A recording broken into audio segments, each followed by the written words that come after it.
evening and welcome to another episode of What Now Irishman. I just gave myself a little surprise because I uploaded the wrong file and was not expecting that music at all. My conversation partner tonight is a YouTube sensation, and he's recently branched out into other social media formats on Twitter and Facebook. Really interesting guy. You probably all know Mr. Derek Domino. Derek, welcome to the show. Pleasure to be here, Martin. Thanks for inviting me on. I got caught out there because this is a new studio, and I hadn't played the intro before, and it's the wrong music. But I might keep it. I actually quite like that. I think it worked rather well. I like that. We're off to a good start. Great stuff. I am going to throw the question at you. There's no quarter given here. What now, Irishman? What now, indeed? How long have we got, Martin? All night. I don't have work till 6:30, so I'm okay. Yeah, look, you know the kind of stuff I do. I try to bring the other side of the reality to many people who would say maybe are customers of RTE, were customers of RTE, are part-time customers of RTE, and by RTE I mean the mainstream media. And I'm just an ordinary lad, you know, an ordinary the man on the Clapham omnibus, I think is the old phrase they used to use. I'm that lad, and I'm just trying myself to make sense of the craziness that's going on, Martin. It's you know, the stuff happening that I never would have imagined I would see, and it's happening now. When did you start, and what prompted you to we'll say put your face out there? COVID. Can we say that now, Martin? Is that because for a long time we had to say cool. Can I? All right. Do you want to do it together? Do you want to say "I told you so" together? I hate to look. That was a surreal time, but that really. See, I was stuck at home like many people were through no fault of my own, and we were all caught up in this what I would describe as a mass hysteria. And I was on the COVID thing fairly early because I was watching a lot of YouTube back then, and I'd already, you know, been completely red pilled on all the mainstream media and the propaganda, the lies, and the narratives that they spin.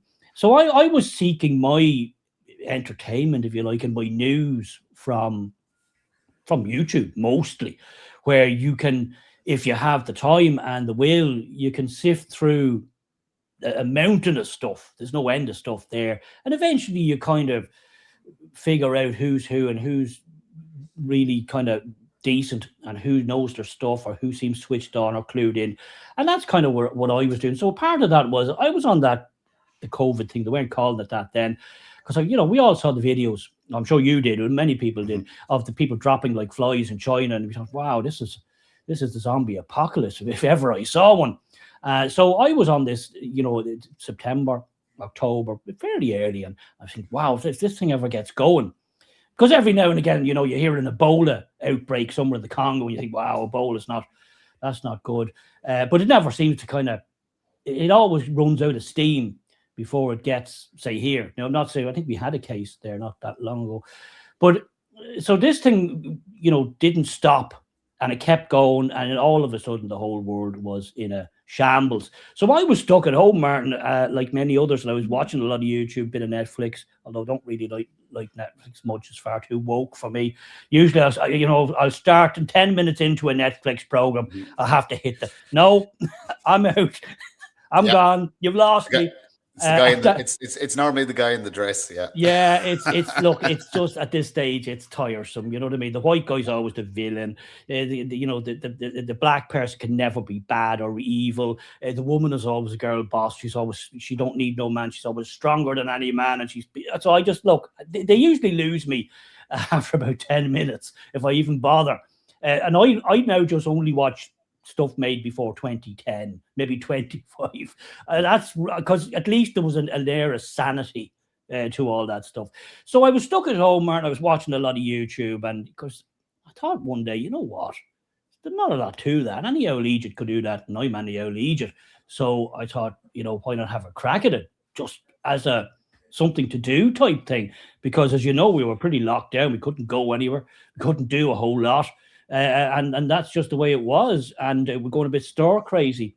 So just for the hell of it, I decided, instead of watching a lot of stuff, why don't I try my hand at it and see what happens? I didn't expect anything much to come out of it. I just had a kind of an interest in it. It was just something interesting and new for me to do, because I have no media background or training or journalism background or training. I have none of that, none at all. So for me, it was something completely new and completely different. And I thought, have a go, because when you get to my age, Martin, there's not a lot of new things come at you.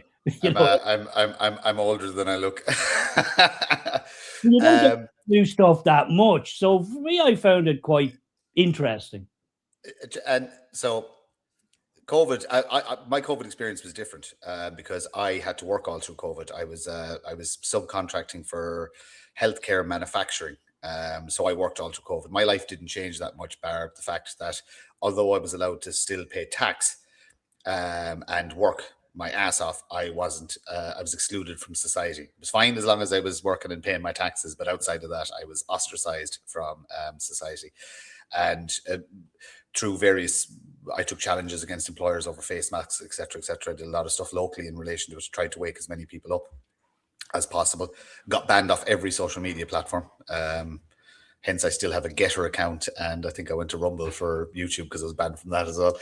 But yeah, it was a crazy, crazy time. 6 years later, we've all been vindicated. Our government is ignoring the fact that what's going on with Fauci in the States, all the evidence that has come out. A high-profile doctor just got, Dr. Billy Ralph, has just been dragged to the courts. I'm not sure, has he been struck off or has he just been reprimanded? Or I didn't follow it too closely. I did see it all right. I know that they did do him all right. They did find him guilty. Now I don't think he struck off. I could be wrong on that. Did they not just sanction him in some way? Yeah, I could be wrong. I don't know. I didn't follow it too closely. Are you angry? Are you angry about it? Am I angry? Look, Martin, there's so much to be angry about. If I was to go down that, if I was to get exercised about stuff and get really het up and angry and fuming, and I'd have lost my reason years ago. Because to do what I do now, I consume a lot of media. I don't mean just RT mainstream media, which I do as well, because I have to research a lot of stuff. But I'm constantly watching stuff flying past me on the Twitter sphere and various YouTube and all that sort of stuff, and I'm seeing so many things that most people don't see because it never gets anywhere. It never gets any oxygen. So I know I don't. If I was to get angry, and I would have so many reasons to get angry, I would never not be angry. I would just be angry all the time, and that would and I'd end up in the loony bin. And I don't think there's any left. Did they close all them down? I think I'd end up getting care in the community. Is that the expression? There's no. I tell you, there's none of that available either. I can guarantee you. Because the Irish people do not get cared for. They'd probably just find a hole to throw you in. So your format is fantastic, and we spoke off air and we talked about old RT when RT was actually a public service broadcaster, not a propaganda machine, and journalism was very different. The characters on TV were very different. And you're very reminiscent of some of those characters. So it's a case. Look, my parents love you. That's, you know what I mean. So they're in their 70s, right? Hello, Martin's parents. Yeah. So well, my mother's involved. She's been at many protests. Yeah. Very good. She used to involve herself in an old school Irish mammy. Yeah. The best. It's actually her birthday this weekend. So happy birthday, mammy. Oh, happy birthday. Well, yeah, the mammy, as we call her. Yeah. So and let's talk about parents. Let's talk about growing up. Tell me about you. How did you grow up? Where did you grow up? Who gave you your moral compass? Well, look, I come from I'm a culture, number one, Martin McCulchy. Do you remember that? That used to be the big divide, the Yeah. Culchies and the Dubs. And yeah, so I'm a Culchie from the northeast. I'm not too far from the border. That's where I grew up. Very, very typical old school Irish childhood. I'm the eldest of the family of five. And, you know, father worked.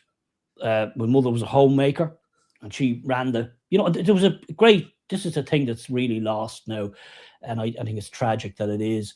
There was such a great, you know, working Dynamic. together. Yeah, The yeah, dynamic yeah. was Hmm. really, really good. And from a Yeah. child's point of view, you wanted for nothing. Now we weren't rich, we weren't poor, we weren't rich.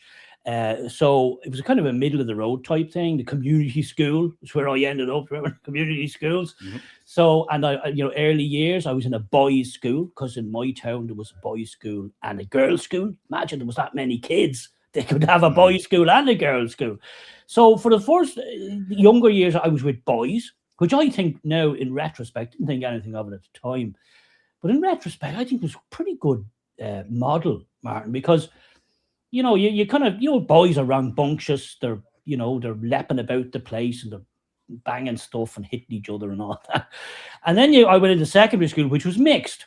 So again, a totally different dynamic, and did that. And so I had a very, very, you might say, typical 1970s, 80s upbringing. And so my moral compass, and I suppose my North Star in how I view the world, comes from that. And, you know, and my family was very, very typical of most families I knew, to be honest. Most, some had more kids, less kids, but essentially, no matter which friend you went to see or visit or whose party it was, kids' parties, whose birthday party you went to, it was a kind of another version of my home or your home or somebody else's home. There was always a mammy there, and there was a clatter of kids. There might be someone in a pram, and then the father would come in from work or whatever at whatever time. And that was the general dynamic.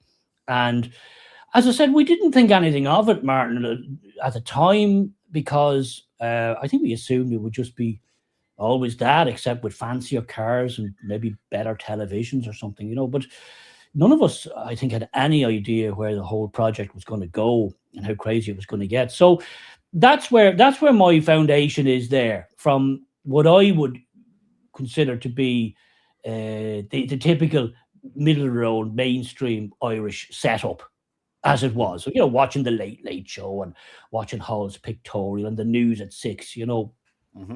all that sort of stuff that everybody did. Glen Rowe on a Sunday night meant you were late doing your homework. That was it. The weekend was over. All that old stuff that we just took for granted. And Wasn't it even fantastic? it was, looking back at it, Martin, Mm. and people think, and it really does annoy me, and I push back on it any time I can, because there's the people who have managed to get into power now, they just spend all their time and efforts, poo-pooing that time, and you know, saying it was dark days, there were terrible days, there were misogynist days, there was no, no, no. I'm not saying it was perfect. I'm not rose tinted glasses here, but no, it wasn't any of the things that they are saying now. This narrative that's being pushed, it was none of those things, and I know because I was there. Mm. I lived it.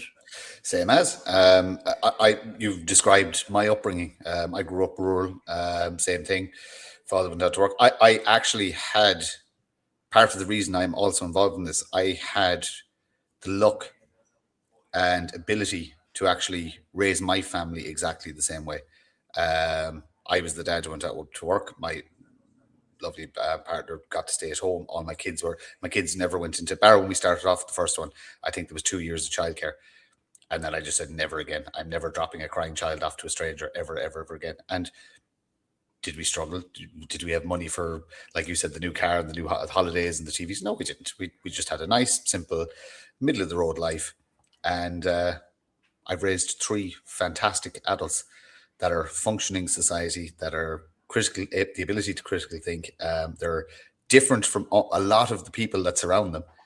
They've way more confidence. They're way stronger in their heart and in their heads and what they believe. And it's mom being at home or dad being at home. It doesn't matter. You know what I mean? As long as it's so important for young people.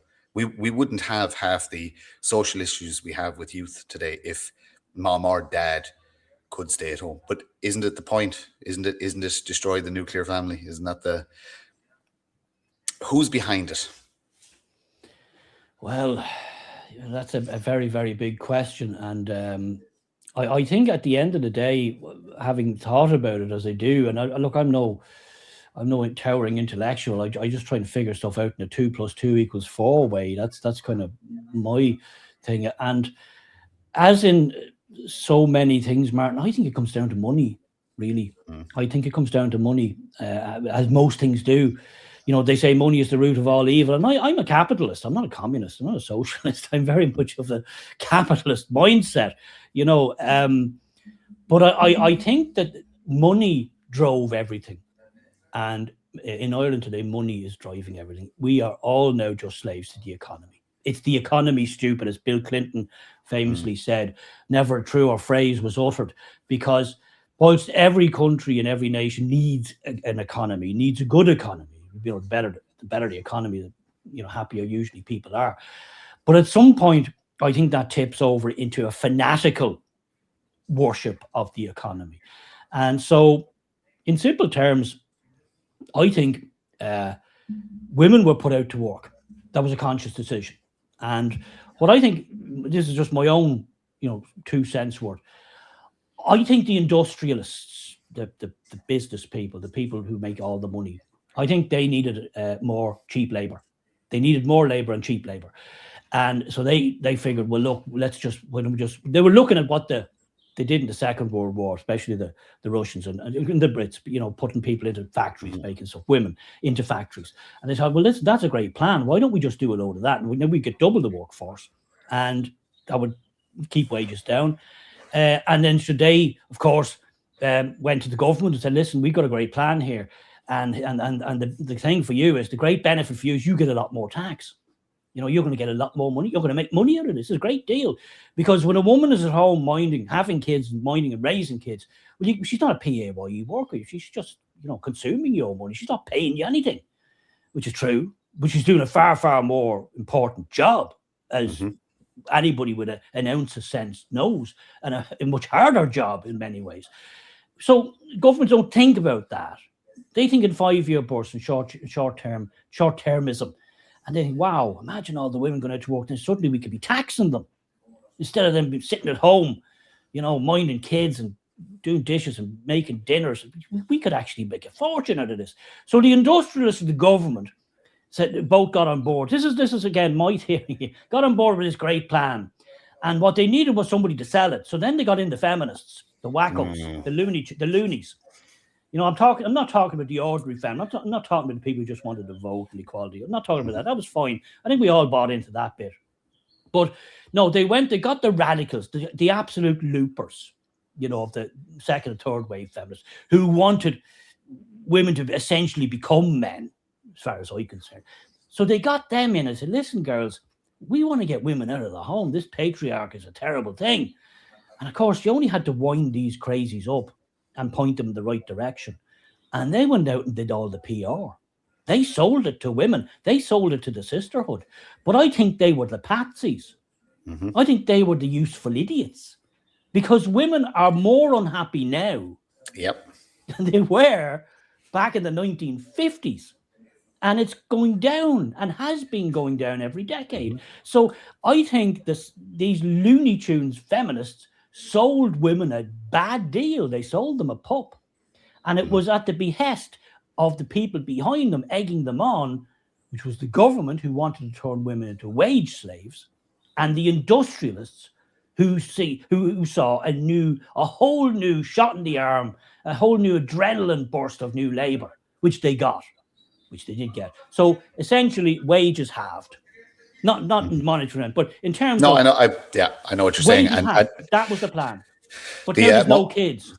Now there's no kids. the viewers will understand that. Well, that's the joke I make about woke in general and feminists in general, is that technically we can actually wait them out because they're all going to be dead in 50 years and they don't procreate. So if you want to play a long game, you can take that approach.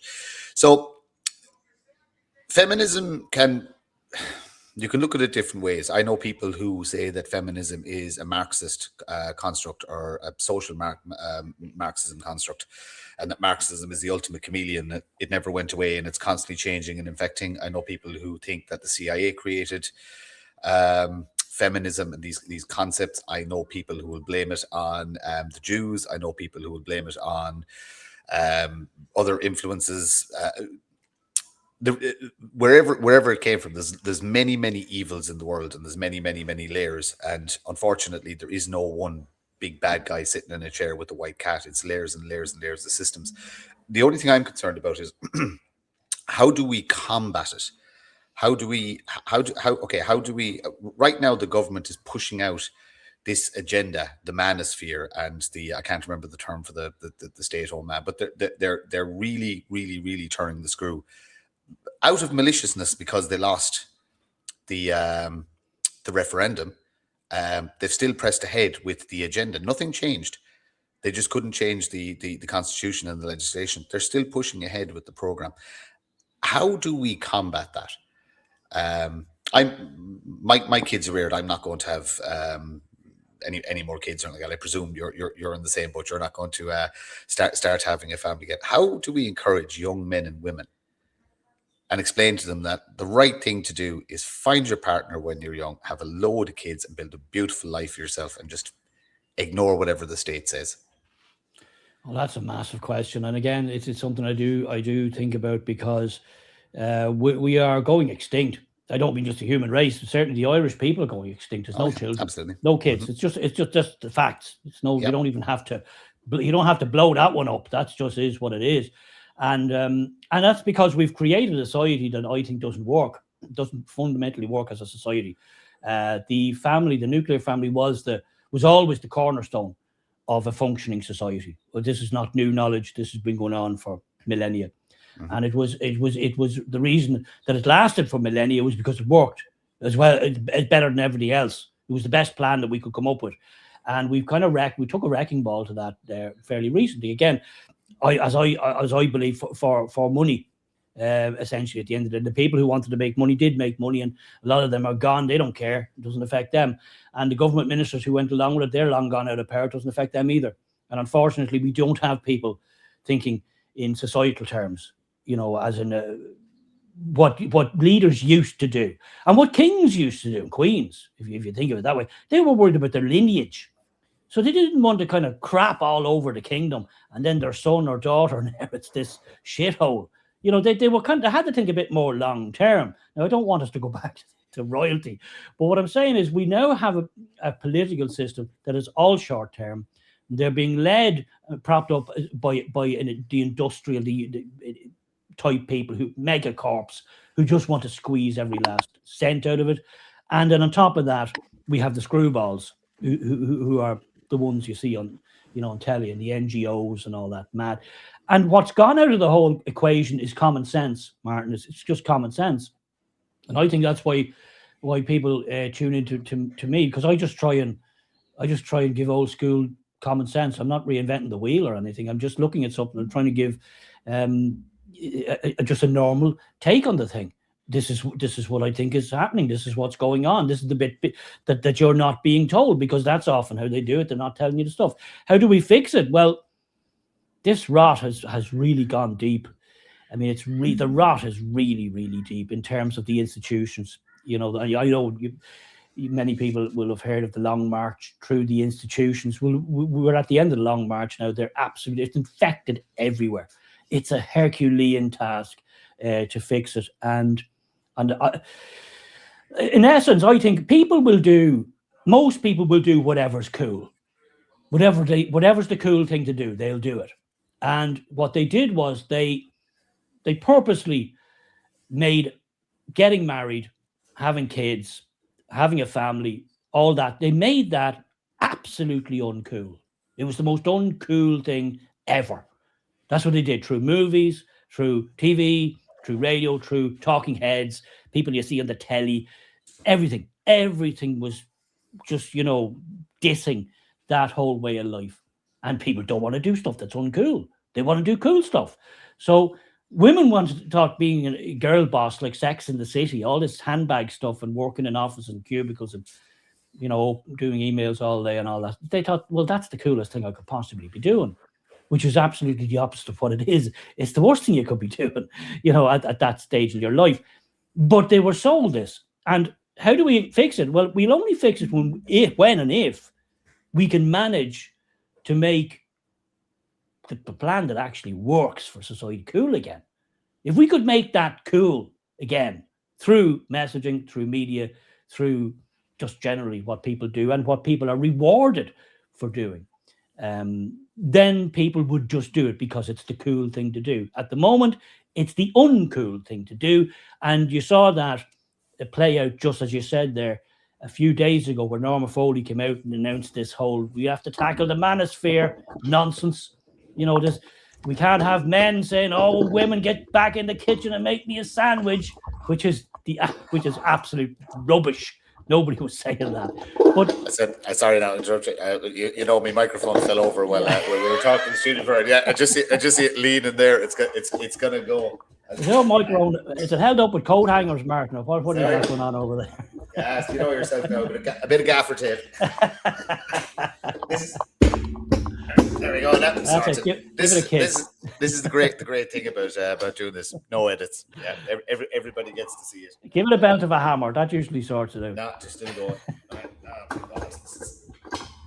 I'm lucky I'm not the type that you could always hold it like Freddie Mercury. You could try. You could do that one. Do you remember that mic he used to have? I'm a big Freddie fan now. I like a bit of Queen. Now that should do it, and we hope it doesn't get. Apologies about that, people. This is how unprofessional I am. And the other great thing is that, like I said, I've done interviews where people have walked in. I've done interviews where I just let it go. It's human life. It's human life. We're not putting out, or I'm not putting out a polished product, you know what I mean, for clicks and likes and sales or like that. I'm just showing you this is actually how life works. Sometimes things go wrong.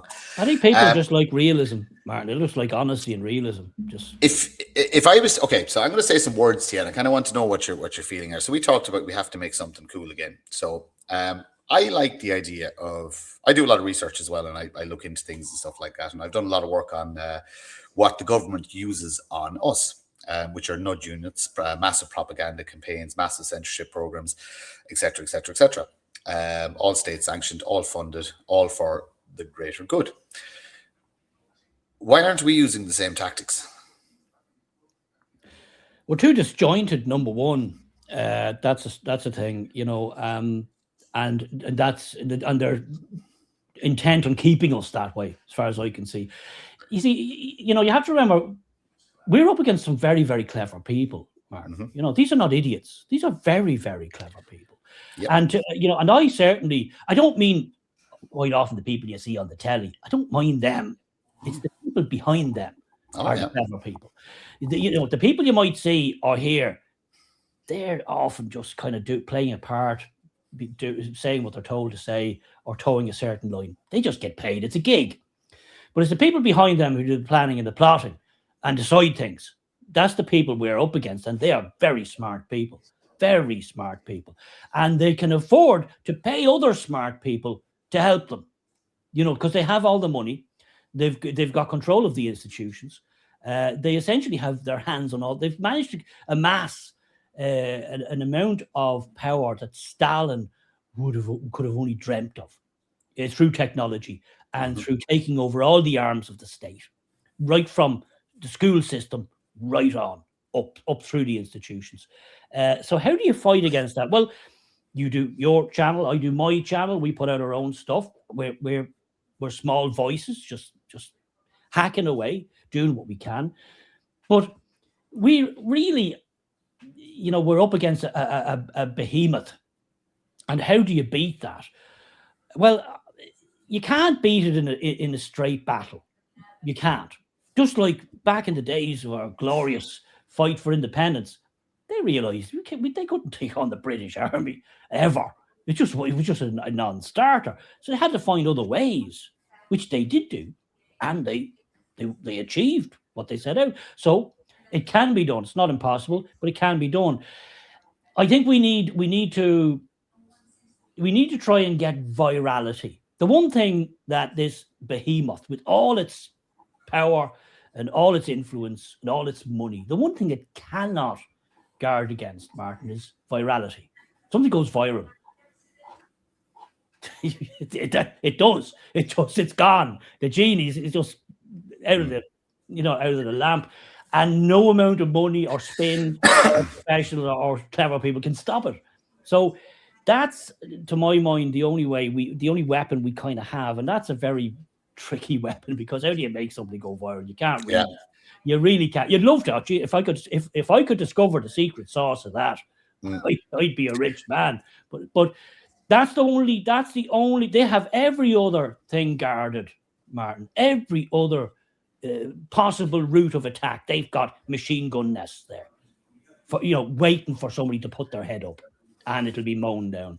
So it's a huge task, and it's made even more. I suppose I don't want to be Mr. Depression here. We don't have a lot of time to figure this out, Martin. Mm-hmm. We don't. As you say, yeah, the woke tards will essentially just go extinct. That's just, that's their lifestyle choice, and let them at it, I say. But we don't have time to wait 40 or 50 years for that nonsense to play out. We simply don't. That's the other problem. So our problem is we're up against a massive beast, massive dragon, that is absolutely ruthless if it feels it's under attack. And second of all, time is short. Time is very short. Have you still faith in the political route? That's probably the best way I can put it.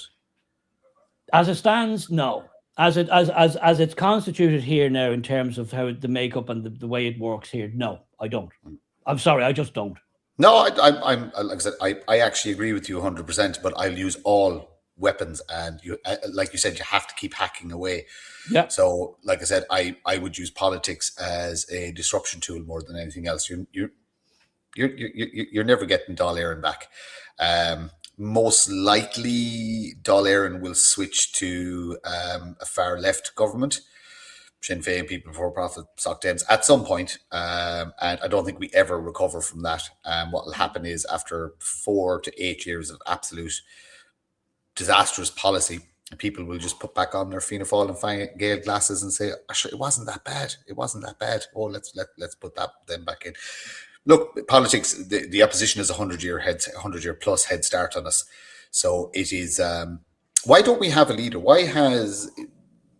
You've got Rupert Lowe over in the UK, regardless of what people think of Trump, you still have him. He became this polarizing, iconic figure that resonated with more than 50% of the citizens. You do have characters you have them in France, you have them in Italy, that have been able to, even Germany, that have been able to galvanize all of the fractured little elements and sub-parties and micro-parties and ideas and this, and put them all under one concept, one idea. Why have we not been capable of doing that so far?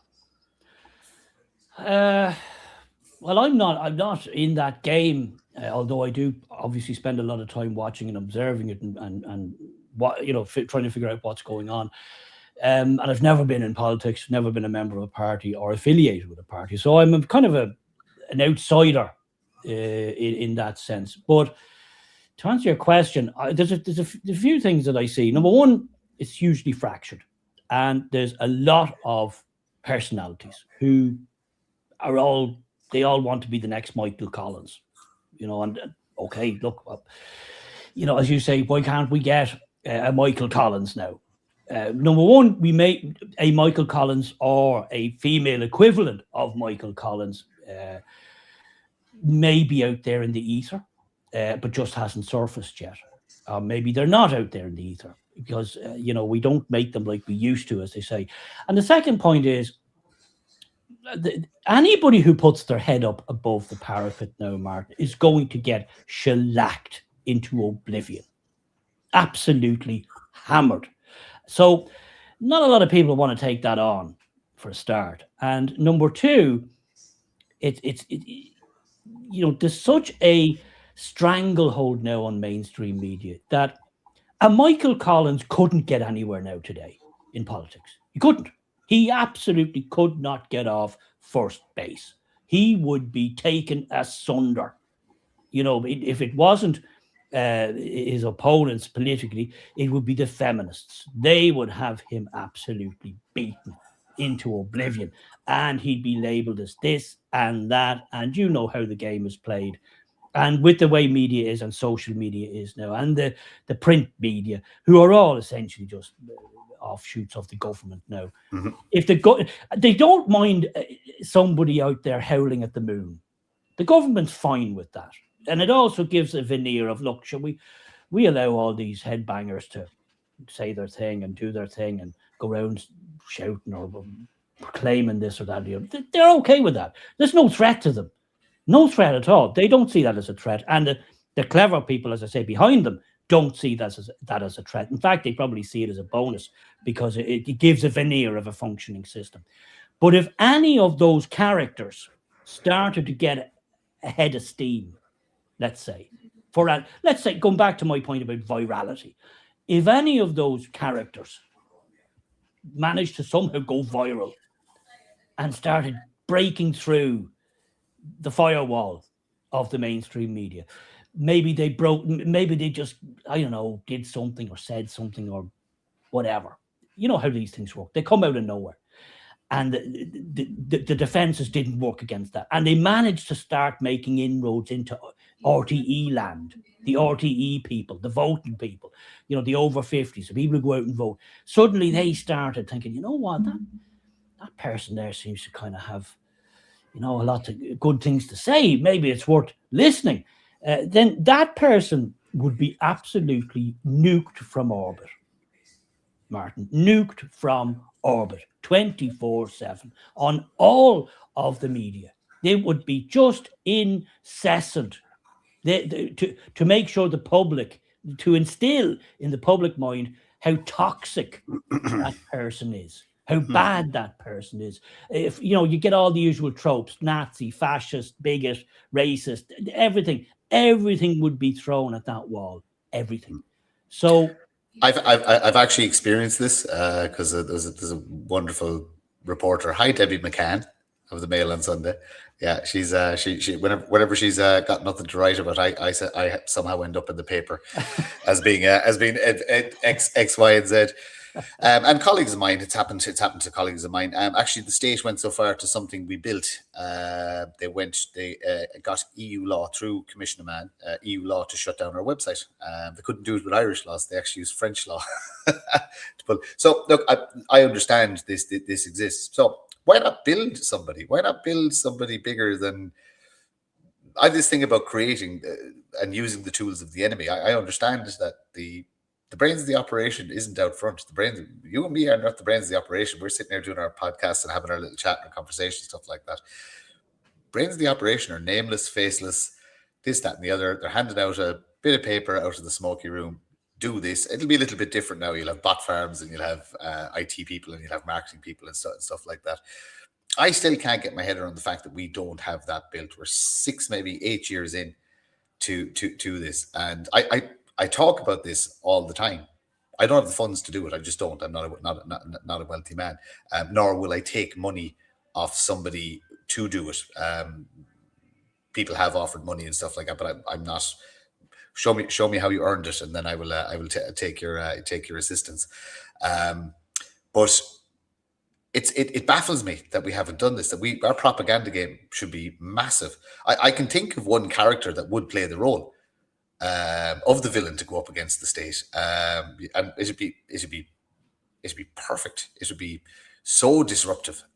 It would be, you could sell it to youth. You could, but I suppose people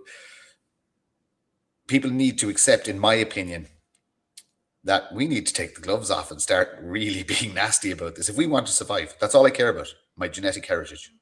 I want my genetics to exist in this land in 1,000 years' time. That's not selfish. And that's all I care about. I don't care about the short game, the medium game. I want to still be here in a millennia, as my ancestors were a millennia ago. We need to be nasty, and nobody seems to be willing to accept that we. And I don't mean lads blowing stuff up or guns or storming the Dáil. None of that's going to happen. We don't live in that society anymore. I mean, using the tools we have. We have a beautiful propaganda machine. The internet is forever. Why aren't we targeting maliciously politicians, civil servants, anybody who's causing harm to our people? Is that our moral compass just won't allow us, or is it we've been reared to be better than that, and it's kind of it's alien to us to think like that and do that? No, I don't think so. I criticize the government and politicians constantly, because they deserve to be criticized, and their policies deserve to be criticized, and there's so much lunacy being shoved in our faces that they should be, and I mock and ridicule them, Martin. That's what I do. That's my weapon. Whenever I can use it, I mock and ridicule them. I Frank Hall them. I Scrap Saturday them. I make fun of them. And that's my weapon of choice whenever I can deploy it. Now, I do criticize fire and brimstone too, but if I can find an angle on them, I will rip the what out of them and make them look like what they are. Idiotic, and their policies are idiotic, and that madness that came out the other day with Norma Foley about the manosphere, absolute lunacy, and and put out there as a full-on document. And then a few days later we had Dr. Eben Joseph, an old friend of my channel, she came out with this absolute wallocks, and again I laced into that. She's never ever touched by the mainstream media. It's left to people like me and maybe you and various other people. I go in there with hobnail boots, because that's the you have to. But the problem is, Mark, we're too small of voices. We don't have the platform. Like you. Okay, so but you have. Boss, you've just shy of 100,000 subscribers. I think you're due one of the play buttons soon or something like that. Did you get one of those at 100,000? I believe you do. Yeah, I'm looking forward to getting my fancy plaque. I don't think it makes a huge difference to my life, though. But has anybody from mainstream media ever contacted you in relation to having a conversation with you, having an interview, asking about your channel, or anybody from the mainstream media ever? Never. I see you get fact checked a bit, all right, by the fact checkers from the urinal. That's the journal for anybody who doesn't know what the urinal is. Funded by Commissioner Mann. That really hurts me, when they fact that really, the journal criticizing me, that cuts deep. That cuts. But isn't it amazing? But the reality is, it affects your reach. It does. Well. It mightn't personally hurt you, but it affects the reach of what you're trying to do, and they're using essentially lawfare against you to limit your reach. That would not sit well with me. I have this big thing about more than anything censorship. It drives me absolutely nuts. I don't mind that the communists and the Marxists, who I despise, are allowed to say what they say because it is their right to say it. My enemy is allowed to talk as well. I've no issue with that. I ask so many of them for debate, come on and have a conversation with me. I mean, many of them, and nobody's ever. I get a couple of responses, all right, and stuff like that, but none of them will actually do it. None of them will actually sit down and have a conversation like this. But they're entitled to free speech as well, and nobody has all the answers, and nobody is 100% right. Some are just more bonkers than others. But in relation to censorship, maliciously, you could be shut down tomorrow. Oh, I know. By the state. Yeah. And I firmly believe, Martin, if ever I got too popular or too I was hitting, too many raw nerves, I'm fully convinced a phone call will be made. I'm fully convinced of that, because the alternative media game is as you saw through the COVID years, channels were dropping like flies. They were just disappearing. Every other day, I'd go to look at somebody, and they'd be, this channel doesn't exist. That's it. They can flick a switch, and you're gone. And it doesn't matter. It wasn't all small channels. Big channels got nuked. So if push comes to shove, and I'm very aware of this, and I don't, I just take this as a reality. If any channel of any size in Ireland got out of its box or started hitting too many home runs, then they would have it switched off on some spurious reason. And they don't even need to give you a reason. If they can just say, listen, you breached our terms of service, and that could mean anything. That's essentially all you get. What it means, who knows? You can't really, there's no appeal. Oh, there is an appeal. Like, tick box if you want to appeal. You tick the box. Your appeal was refused. So it's no, I think it's a very much a rigged game, Martin. And free speech only exists insofar as it doesn't affect anything. They don't mind me or you and people like us kind of doing our thing over there in the corner, as long as it doesn't affect the adults, But as soon as if we started kicking the shins of the adults a bit too much, I think they'd suddenly swat us like flies. And they could do it very, very easily. They could my channel could be gone any day. I could just wake up one day, try to log on, and I can't log on. That's how let's talk about solutions. So I've seen you speak in person at Misha. I've seen you on the stage with a microphone in your hand. You're kind of emceeing the gig, kind of thing. I also did. I would have used Spaces on X quite a bit and been a contributor to some of the big Spaces over the years. But I went to an island in the middle of the country over the summer, and we did something that we'd kind of forgotten you could still do. We did a space with no phones, with just a crowd of people who decided to meet in a certain part of the country, get in a boat, go to an island, and sit around and have a kind of a roundtable discussion out in nature. Absolutely fantastic event, fantastic day. Should we be doing more of that? Should we be going to the local village hall and renting it out as a collective of people who just say, look, we're going to have a talk. We're going to get somebody local from the community. We're going to get. You probably don't like the ideas of being a celebrity, but you're a bit of a celebrity, like, you know what I mean. We usually draw one or two other speakers, and basically then just take submissions from the from the audience, kind of thing, and just have a bit of a natter for 3 or 4 hours and a cup of tea and a sandwich at the end of it. Are we missing a beat by spending too much time? Look, reach is reach. It's great to be able to talk to loads of people and perhaps get an international audience, but should we be more local as well? You know what I mean? Is this something Misha was 2 I've been to, and I'm really looking forward to one in September. They are fantastic. They are absolutely fabulous. And as you say, there's one coming up now very soon, and I will be there again doing my bit. And loving every minute of it. And I can't wait to see all the usual.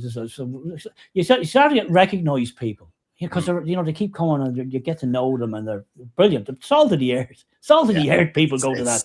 Absolutely, the best people you could possibly meet are all there. But everybody's there from every walk of the gang or club or whatever you want to call it. You know what I mean? Anybody, nationalist, whatever. Everybody from centre all the way over to far right is there, and everybody just natters and chats and converses, and the talks are fantastic. And I always drink too much, but see, that's what happens, Martin, when common sense people come together.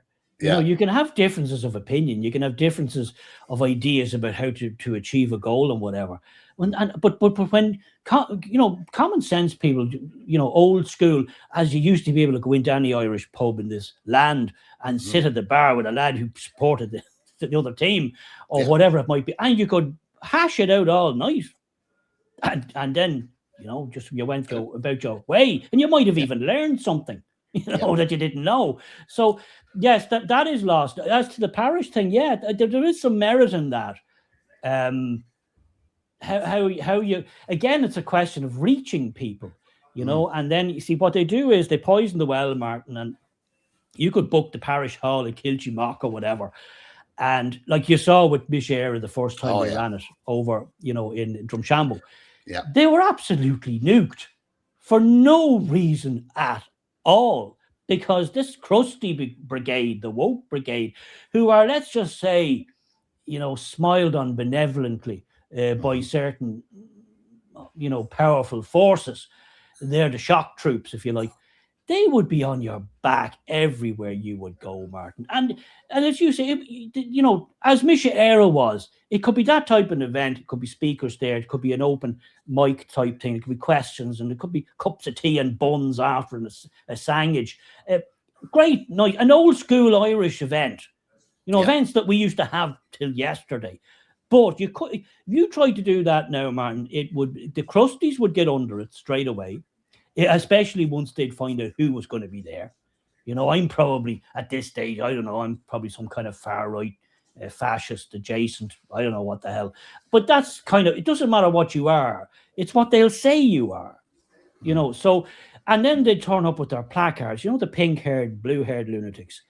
They'd be there with the placards. And Mrs. Maguire, who's 68, doesn't want to, give up her bingo night to try and break through a cordon of crusties shouting at her and spitting at her. So that's, unfortunately, that's kind of where we'd be at. I think it's a good idea in essence, but I think in reality, that's probably how it would play out. And because these people, Martin, as far as I can, do any of them work? These crazies? Well, they seem do to have a lot of time for protest. They work for NGOs, so they don't actually work, but they're being paid. So yeah, there's a lot of government funding going into these people being bussed around the country. I love that they always say that we bus people around, but the reality is we have the pot to piss into. We haven't got the price of it. We haven't the price of it. Yeah. So it is. So I don't accept personally that is right. That I couldn't call an event in the village here because the far left, and you have to remember, Antifa cost me my career. They emailed every single managing director globally to the company I worked for to say I was the bad right kind of thing. And oh my God, they dragged me over the coals. But what I found is after all that was done and dusted, and I took what I took off them because they were bold and they don't know how to do paperwork properly, and I'm smarter than you and just don't do it. They got so many options to get out. I've been able to exit society. So it's great. I work with my hands. No one can touch me. I am completely free. I can say what I want. I can do what I want. Nobody can get to me. The state can't get to me. The state doesn't even know where I live. It's documents don't match to where I am. I'm fine. I'm grand. I'm able to say the things I say because I live the life. I don't consume. I don't buy things. My microphone is broken. I'm not buying a new one. My microphone stand. It's as simple as that. I'm going to repair it. And that's it. I do not consume. I give the state nothing. I give big business nothing. I shop locally. And that's pretty much it. Very, very simple life. All my money stays in the village I live in. None of it goes out, bar just your life insurance and your car insurance, the bits and bobs that you have to have. I'm always encouraging people to do that. I'm always encouraging people to don't use the foreign businesses, don't use the kebab shops, don't use the vape shops, don't use the. Collectively, we have huge power economically, but people are reluctant to give up the small luxuries, so to speak. Would you have any thoughts on that, or is it something effective? Is it a waste of time? Is it? No, look, I'm a firm believer in try everything. That's I would never look if a thing sounds in any way plausible or feasible. I'd say yeah, try it, run it up the flagpole, see what happens. Maybe it'll, because it's very often the thing you don't think it'll work that works. I found the thing that you least like I'll do videos sometimes and I'll think that's maybe I'm not that happy with how I made that, and I probably could have spent more time on it and whatever, and does amazing work. On another video I could pour my heart and soul into, absolutely kill myself making it, and it runs into the sand. So you never know, and I would say try everything. Just try it, throw everything at it and see, because it very often the thing that you thought would work went nowhere, and the thing you thought least would had a least chance of working, suddenly that takes off. So I would try everything.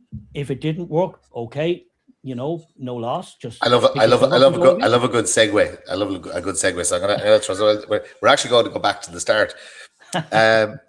You're talking about what works and what doesn't work, and how your process for how you do your videos and stuff like that. Tell me about how it started. Tell me who is Derek Domino, and where did the concept come from? The channel concept. Yeah. Well, it started. I was watching a lot of stuff that stuff like Tim Pool and all that sort of formula, where he'd be covering news and things that were going on in the States, obviously, and not a very fancy setup at the time. It was just him and a basic kit, and he was giving his thoughts on it, and that's kind of the model I started off with. And as I said, where you start is often just the start. It goes on its own after a while. And for a long time, I was just doing it for enjoyment, Martin. I had nobody watching. I think I got 7 views and I was 5 of them. So there was nobody watching me for about a year. I loved the process of it, is what I loved, I wasn't doing it for money or fame, although I did hope maybe someday somebody might watch me. But I was doing it more because obviously I was at a bit of a loose end. Number two, when I did start doing it, even though it was crap and I cringed looking at it, I should actually probably take them down. No, don't ever. But I'm a believer in no, leave it all up there, warts and all. And I just enjoyed the actual process of making videos and trying to make them and editing them, which I had to learn all of this absolutely from scratch. I didn't do courses. I didn't have any experience. It was all on the fly. And I did it purely for the joy of doing it. So, as I said, because I enjoyed doing it, it didn't matter that I was getting 10 views. Okay, I'd love to get 10,000 views, but it didn't matter then because I was just doing it as a fun hobby. And even the editing, which I use a program called Premiere Pro, and I had to learn how to cut and splice and put things in, take things out, and I found even that fascinating. And learning about how do you put up captions, how do you put in clips, how do you show, a newspaper article. All of that I had to learn, bit by bit. Every time I'd hit a brick wall, I'd be tapping into YouTube. How do you do? Some lad would show you, in a 2-minute video. And off I went again, having learned how to do that thing. So by the time people did start watching me, I kind of had been doing it for maybe a year, maybe longer, Martin. It could have been a year and a half of just basically shouting at the wind. And then slowly my content started to change. I got better at what I was doing, as in when I started off first, knowing nothing, I was all over the place. I was rambling, I was talking, I was losing. I was just shite, basically. And what I learned over time was I got more disciplined. I got more comfortable doing it. I started to figure out, me as a, this channel guy. And it just kind of came slowly together into what it is now, which is normally a sort of 10, 12-minute video. I try and hit a hot topic that's maybe happening, or perhaps a societal issue that is on my mind that I think will resonate with a lot of people. I watch what the mainstream is doing, and sometimes I'll kick back against how they're, the coverage they're giving.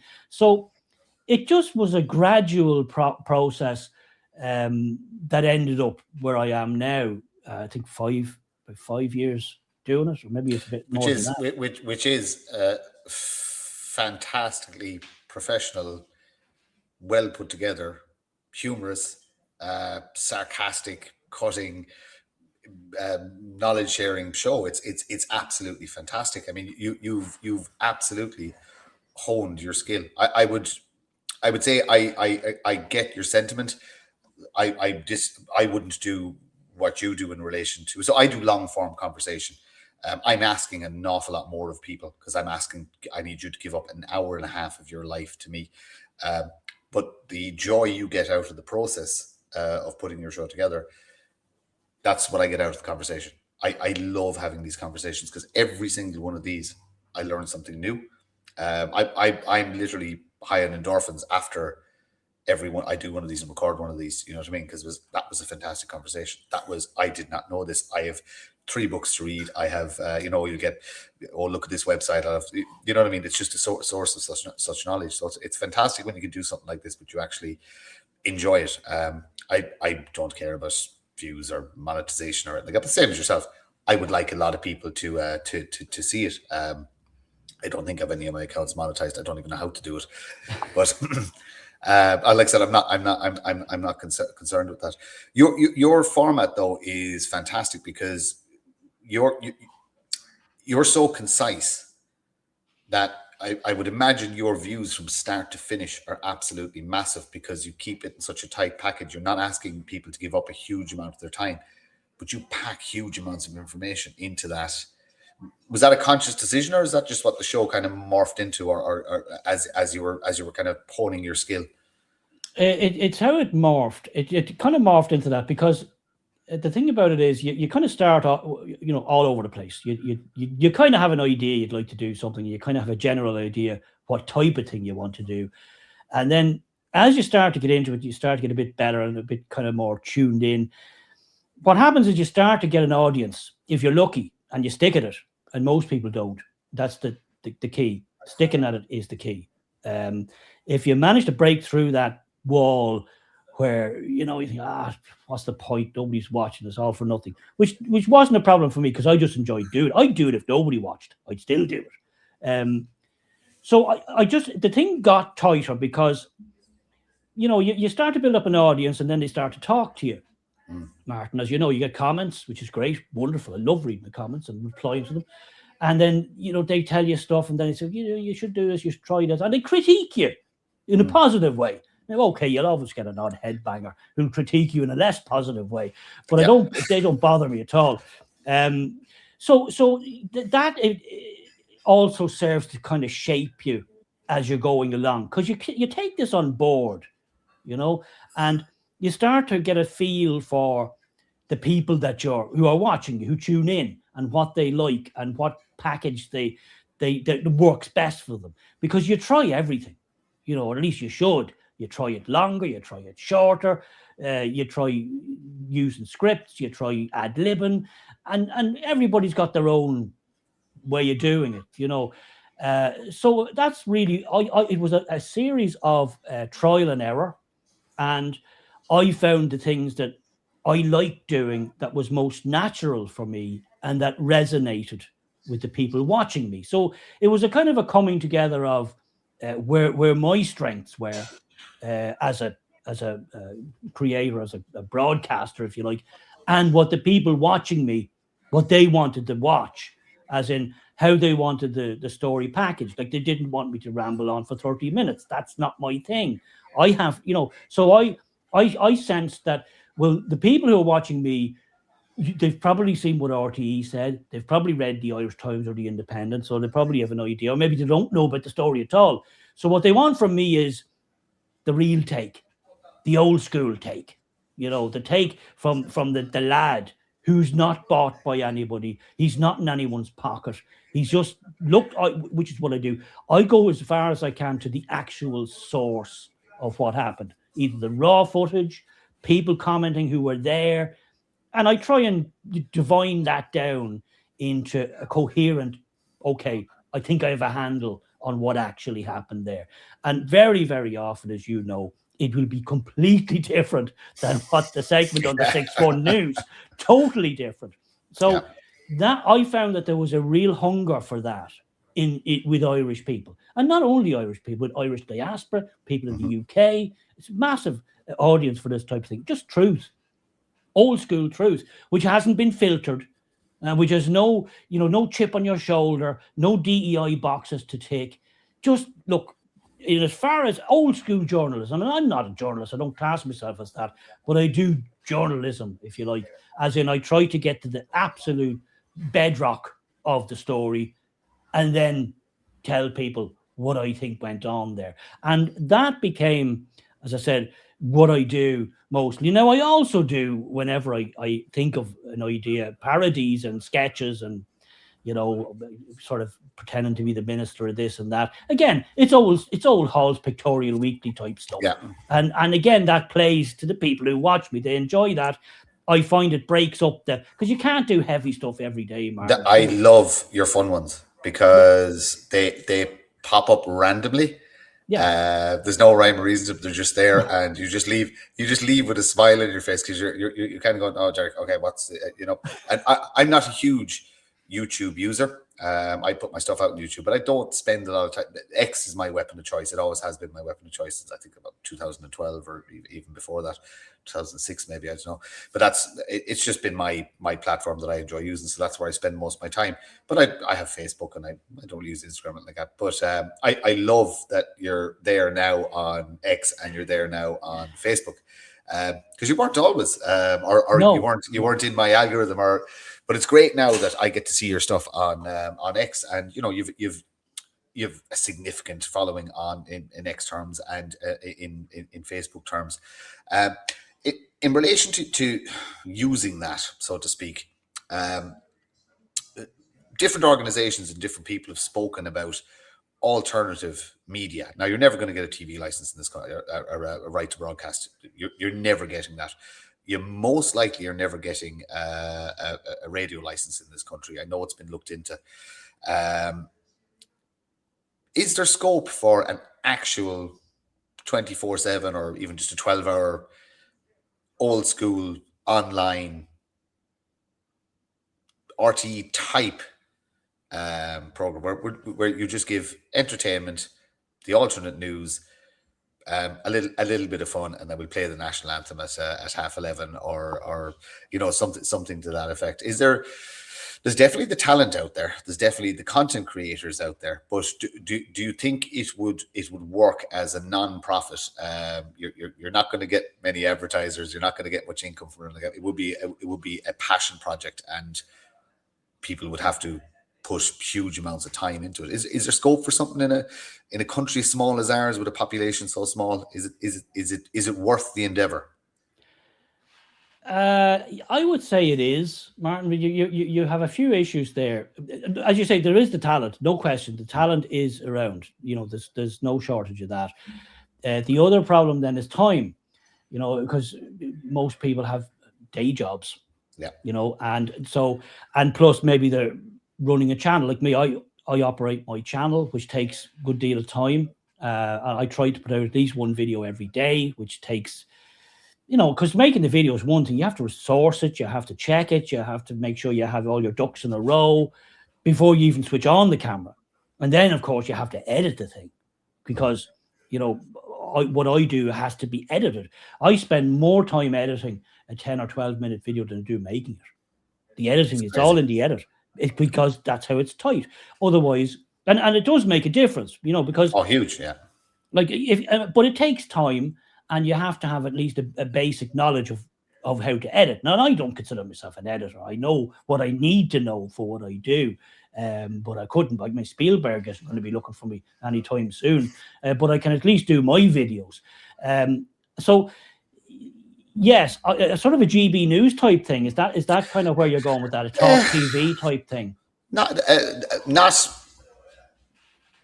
No, I'd like the news just to be at 3:00, 6:00, 9:00, and have a bit of fun in between. Old RT, like, you know what I mean? Like, I watch a lot of people. A lot of them are beardy like myself that do huge amounts of historical stuff. They travel up and down the length and breadth of the country and just make videos on old henges and old forts and talk about the fairies and all that kind of stuff. And all of the information is out there. All of the creators are out there, but it's all spread across, you know what I mean? And if you don't accidentally come across this person or you don't know them because they're from your area, you're missing out on it.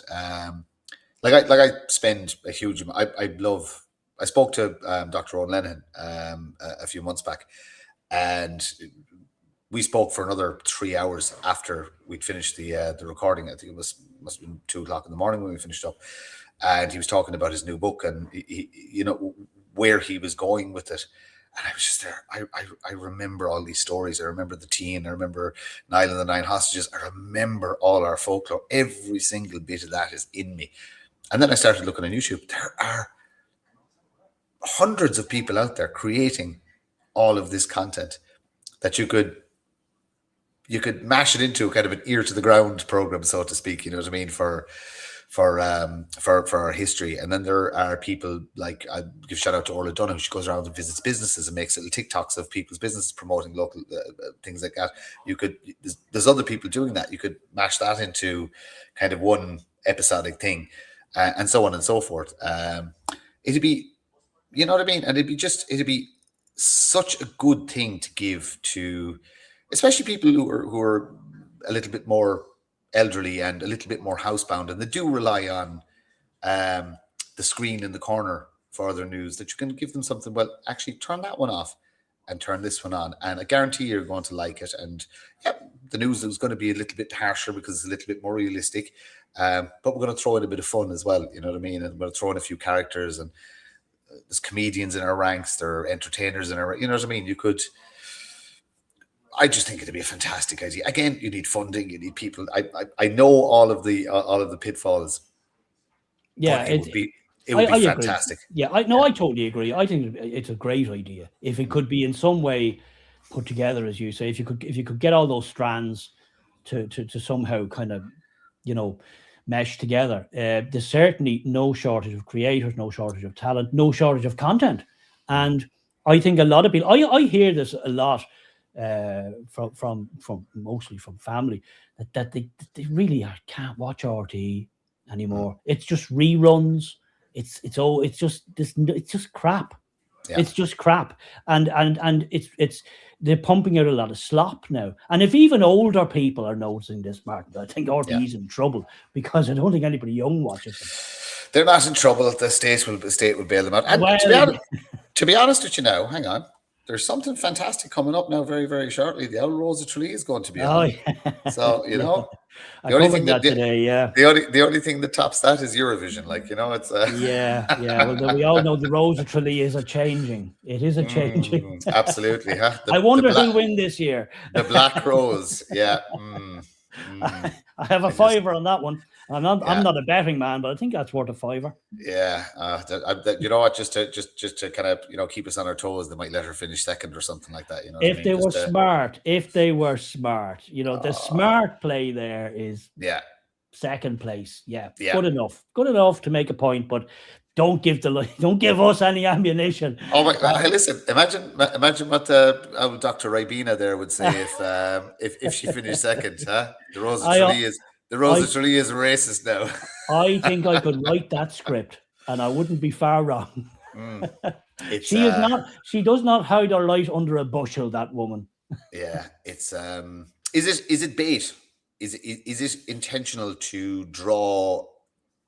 We'll say the less patient of us out into doing silly things, so laws can be strangled and tightened and. Yeah, well, look, as I said, there's some very clever people, behind the scenes. They're not idiots. Never think of them as idiots, because they're not. They're very clever, extremely clever. And plus, as I said, they have a lot of this manipulation comes from advertising, as you know. They picked all the best brains out of advertising, and basically hired them, because that was the cutting edge of messaging, propaganda, if you want to use old money, messaging and narrative creation. That's all advertising stuff. Those, advertising got to such a level. It went from, the Goebbels days of banging the thing and shouting into a ropey microphone to, that was the caveman's cudgel. That was Captain Caveman's club. Now, messaging or propaganda, that's a surgeon's scalpel. That's keyhole surgery now, and that is because the boffins in advertising got so tuned in to every nuanced facet of the human mind that those guys were all just lifted and put into government. There's a That's the terrible, guys. yeah. There's a terrible man who, I presume he still works for the WEF. They call him the Prophet, and there's a video of him talking about hacking humanity. I think I saw that. Yeah. And that's actually what they've done, and people don't realize that you gave them, we gave them all our data. Every time that you gave your email address or gave data or information, we gave so much away, and it allowed them to peek into our souls. And people don't realize this, that how well they actually know us, and how well they again, this is why I stopped consuming, because no, you don't know me, and I'm changing and I'm adapting, and whatever you have on file or whatever you think you can sell me, you should see what comes up on my algorithms of what the advertisers think I want.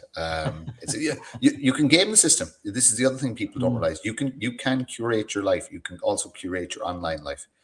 You don't have to be. There's nothing wrong with playing a character. You know what I mean? At the end of the day, because you can be X in public, but you can be that guy in the smoky room counteracting their guys in their room is going to be bright lit, fucking covered in rainbow flags. It's a different room, but it's still a think tank. So we need to get smarter in relation to how we fight back. And again, part of these conversations are actually part and parcel of it. You know what I mean? People sometimes say, "Well, you give too much away." No, I don't. You know, it's literally show what you want to show, and you know, like I said, I look over here as I do what I'm doing over there. Well, I think once you know the game is afoot, you're halfway there, because most people don't know there's even a game on. You know, so if at least if you know there's a game on and you're part of it, then okay, you can at least get your tackles. What's your thoughts on a friend of mine came up with a concept saying that the reason nationalism, I'm going to use that broad term because that covers an awful lot. And I'm a libertarian. That's what I am. I don't want any government. I just want to be left alone. That is in essence what I am. But I see benefits to capitalism. I see benefits to certain types of socialism, not communist socialism or Marxist socialism, but just basically having a safety net for people who can't, so to speak. I see benefits to lots of other philosophies, and I pick the best out of them. And I've been involved in politics, and I've wrote policy using all the best of those elements. But I suppose the politics touches every part of our life, so I can't ignore it, and I also can't rebuild society, and I can't tear everything down. And I'm only one human, and you're only one human. How do you shift the mood of a nation collectively without actually telling people what to do? Well, that's it's a big question. I mean, in terms of people like us, you know, we would be similar on the same sort of end of the spectrum, if you like. I don't think I'd be a libertarian as such, but I'd be certainly, you know, on your wavelength in many ways. But and the way I kind of class it is people with common sense and crazy people. And if you have common sense people, they'll usually figure out problems, you know, because a lot of problems are common sense. There's usually a pretty easy solution if you're just prepared to do it. The problem is they know a lot of the solutions, but they don't do them. They can't do them, or they won't do them. And the common sense people have been banished from the kingdom, if you like. We are now the partisans in the hills, Martin. The battle's over. You know, there's no war. The wars, we didn't know it was on. That's why we lost. We didn't show up because we didn't know there was a battle on. So we are now fighting very much a rear guard action. We are the partisans in the hill, taking our little pot shots. And the question is, how do you get from the mountains, from the hills, back into running things again? And that's a big ask. It's not impossible. It has been done, but it is a very, very big ask. And what we're doing now is, I suppose, all that we can do, which is do each of us in our own way, our own little bit. I do my bit, you do your bit. We have our own things going on. We try and as best we can with the talents we have to try and reach people, to try and give people an understanding of what's actually going on, because most people, I think, still don't understand what's going on, and they don't understand why what they're seeing every day is changing so radically. So we are doing our little bit, but it's not enough to overhaul a society. Unfortunately, we just don't have, at least for now, we don't have the tools, we don't have the money, and with the way technology has taken over so much of our life, we're all carrying these phones now. Everybody's on screens. Everybody's got a laptop or an iPad or something. Technology and it's all, of course, monitoring us. As you said, it's listening to us, it's watching us, it knows what products we want to buy, and it's serving us ads. So there's a level of control there which is unprecedented in the human race. So, even trying to get things together or mobilize people or get groups together or like-minded people together in order to try and create a momentum, even that is hugely problematic, because the people who don't want you to do that, again, have all the tools, they have all the toys, and they're not afraid to use them, Martin, because the left is. When does the left go too far? Jordan Peterson said that, probably other people. When does the left never goes too far? When does the left go too far? Who knows? It always ends up in gulags at some point, as far as I can see.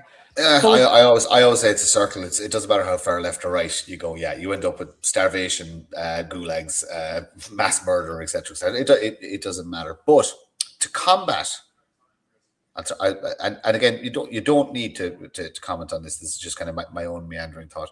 I think we have to go to a very, very dark place, and I think we have to embrace some darker ideology to combat what is happening. And again, I'm talking in survival terms.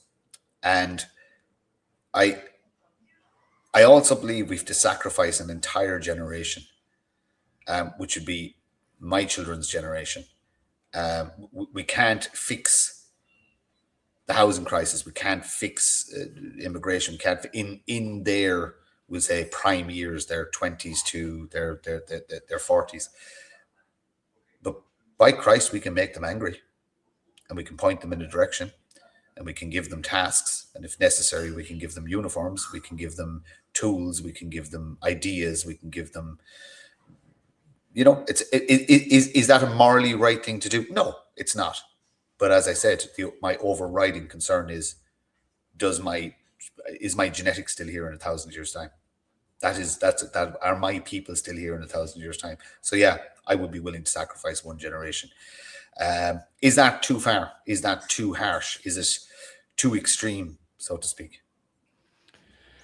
Well, it is a pretty extreme position. There's no question of that. But I would say, I would put it this way: I don't think we're going to have a choice, Martin. To be honest, I don't think it's going to even be somebody making a decision. I don't think. I think we're going to end up there, not by choice. Nobody wants that. Nobody would willingly want to go down that road, or ask to go down that road, or to be even on that road. But I think because we have such crazy, misguided, dysfunctional leadership, if you want to even call it leadership, dysfunctional political landscape, and the people in it, and they have managed to fortify this dysfunctional political system. It's really fortified so as to not let anybody else in. If you're not part of, if your name's not on the list, you don't get in. And they've really done everything to make sure that was walled off, to not let. So it can't change. That's what I said about voting. I don't think voting would change anything. The only thing I would make it worse. If you could imagine it being worse, if the Sinn Féin get in and some ragtag of the lunatics, the absolute screwballs get in, then good night. Absolutely, that will just push us way off the cliffs of Moher there. So, to your point about the dark times, like if you read history, and I'm not a history buff, but I do like history. I do enjoy learning history and reading history and watching things that are historic. So many you see so many examples of societies that mirror where we're at now. And this is back thousands of years ago, maybe. They got decadent, they got overconfident. All these certain traits, societal traits, manifested in this late stage. And it always ended in tears, Martin. And, that's not me wishing for that or wanting that. That's me just simply looking at, because humans are still humans. Patterns are patterns. Yeah, they Yeah, exist. Yeah, you can see them. Yeah. we as a species haven't changed. We haven't grown an extra arm. We're still the same basic uh, human beings that we were 10,000 years ago, with the same urges and the same inklings, the same ideas, the same passions. And Is if you that the push, yeah? Is that the problem that technology has? Okay, if you think about it, less than 50 years ago, there were still houses in rural Ireland that didn't have, maybe they might have had one light bulb in the house, and the toilet might have been still outside, and that's not an exaggeration. That's a fact because I personally know of one. Um, we haven't changed in 10,000 years, but everything about our lives and who we are, technology essentially. You know what I mean? In the last 100 years, what humans have created, is everybody just gone mad because this cannot keep up with this, the amount of information we're bombarded with, the amount of I struggle to read now, and I do read books from time to time, but I struggle to read because it's not in a Twitter sized information package, and I find that I have to put down a book after a very very short amount of time and then come back to it, and I'm taking it in the same way I'm taking in my Twitter feed. Is exiting technology, is exiting all of this a cure, or is that running away? I don't think we can do it now. I think it's too far gone. The only way I think that could happen or might happen is if AI runs amok, which they're talking about now increasingly. And that's I think that's something we should be cognizant of, because AI is now getting to such a level that we're knocking on the door of it just running amok. It's Yeah. already escaping labs and doing all kinds of weird Yeah, stuff. I saw that about the one that got out of its sandbox, and I saw another one that basically ordered itself a robot so it could walk around the place. It's it's do they show us all the movies, the Terminator movies, the sci-fi movies, and all this stuff? Are they using media all the time to show us so many dystopian type movies where, and zombie movies and all this kind of stuff? Do the powers that be, because I love their symbolism, well, some of them do, are they showing us our future all the time and we're just not clued in enough to see it?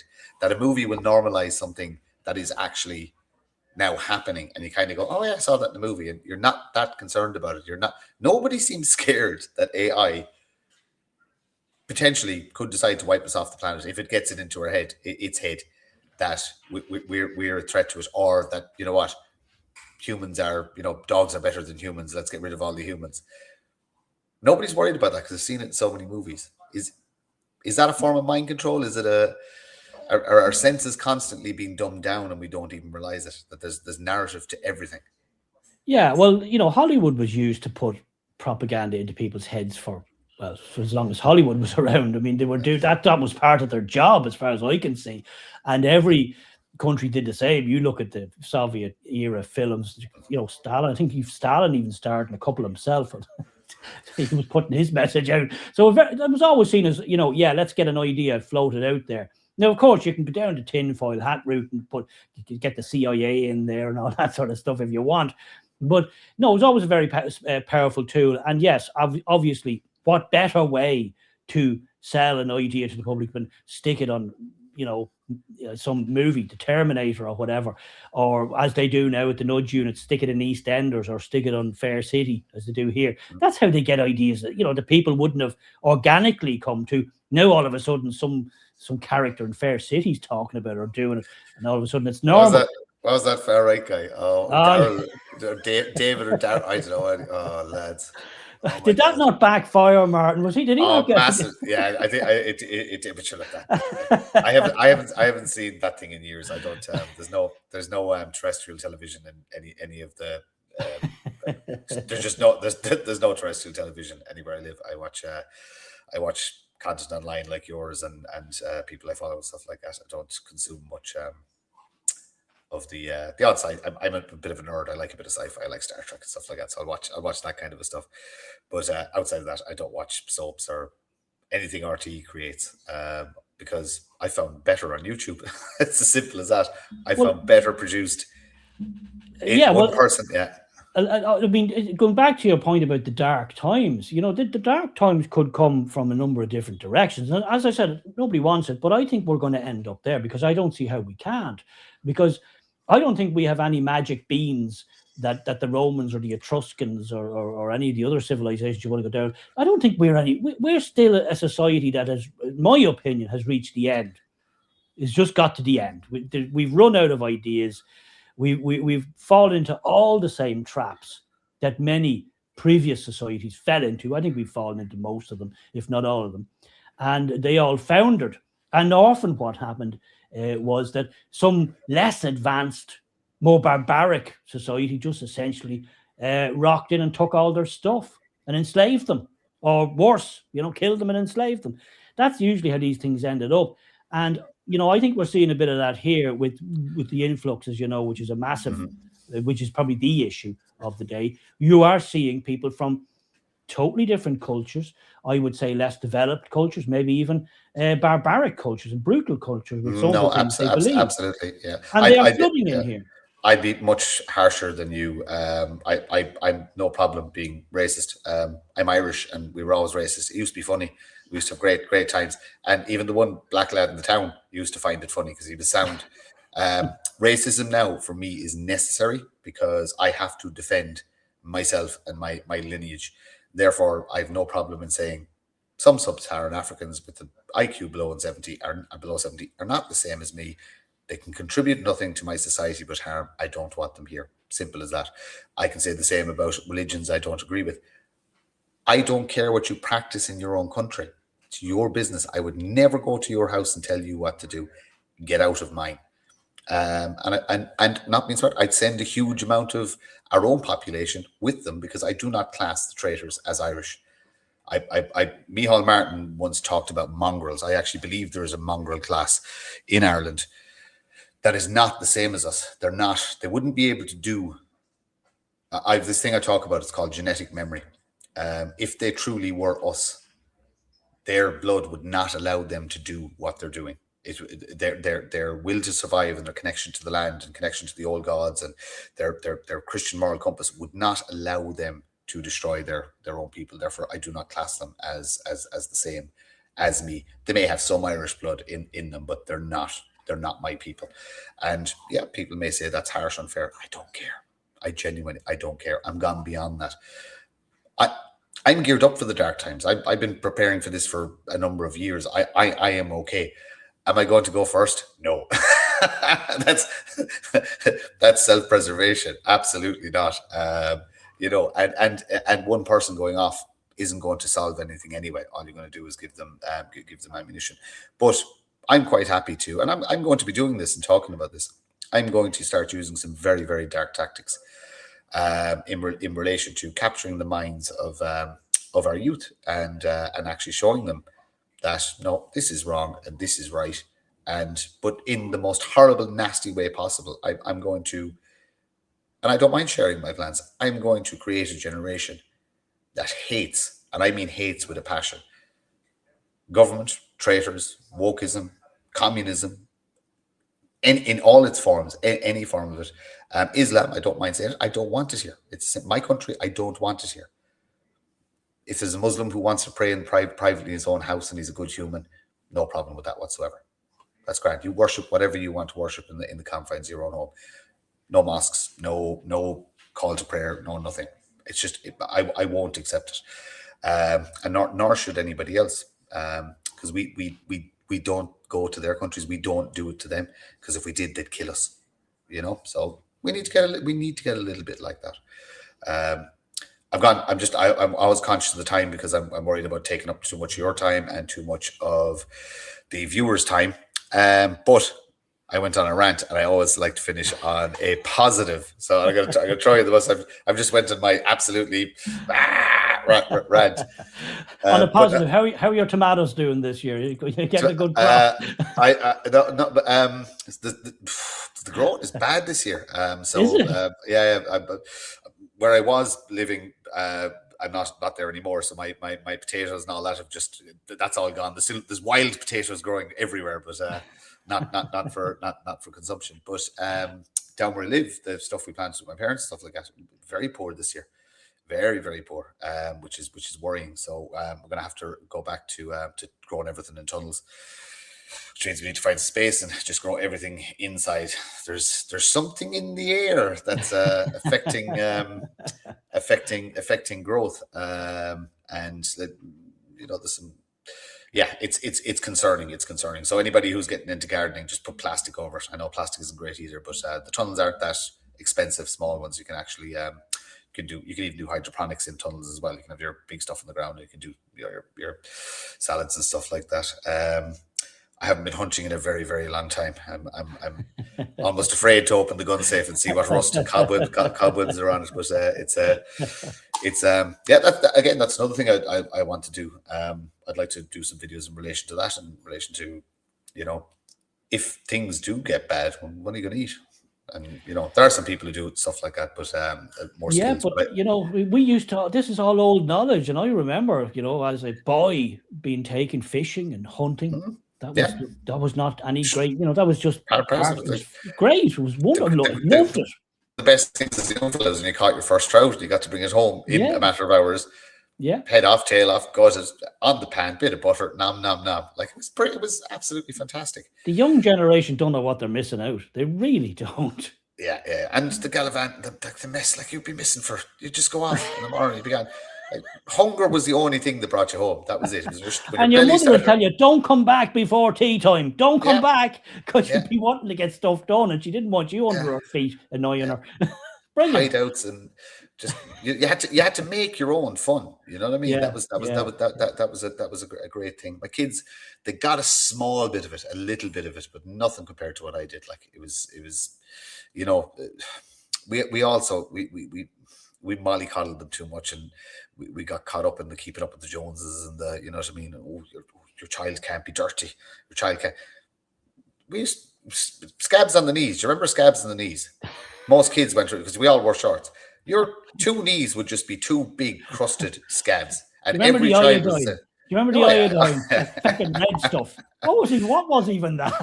What was it supposed to do for you? It's actually a barrier against germs. Is it? And it's actually got massive antiviral properties as well. So it does actually work. Yeah. Boy, you could see that from the moon. Yeah. But like if nowadays, if a child had a cut in his knee, the neighbours would be calling social services on you, like what I mean.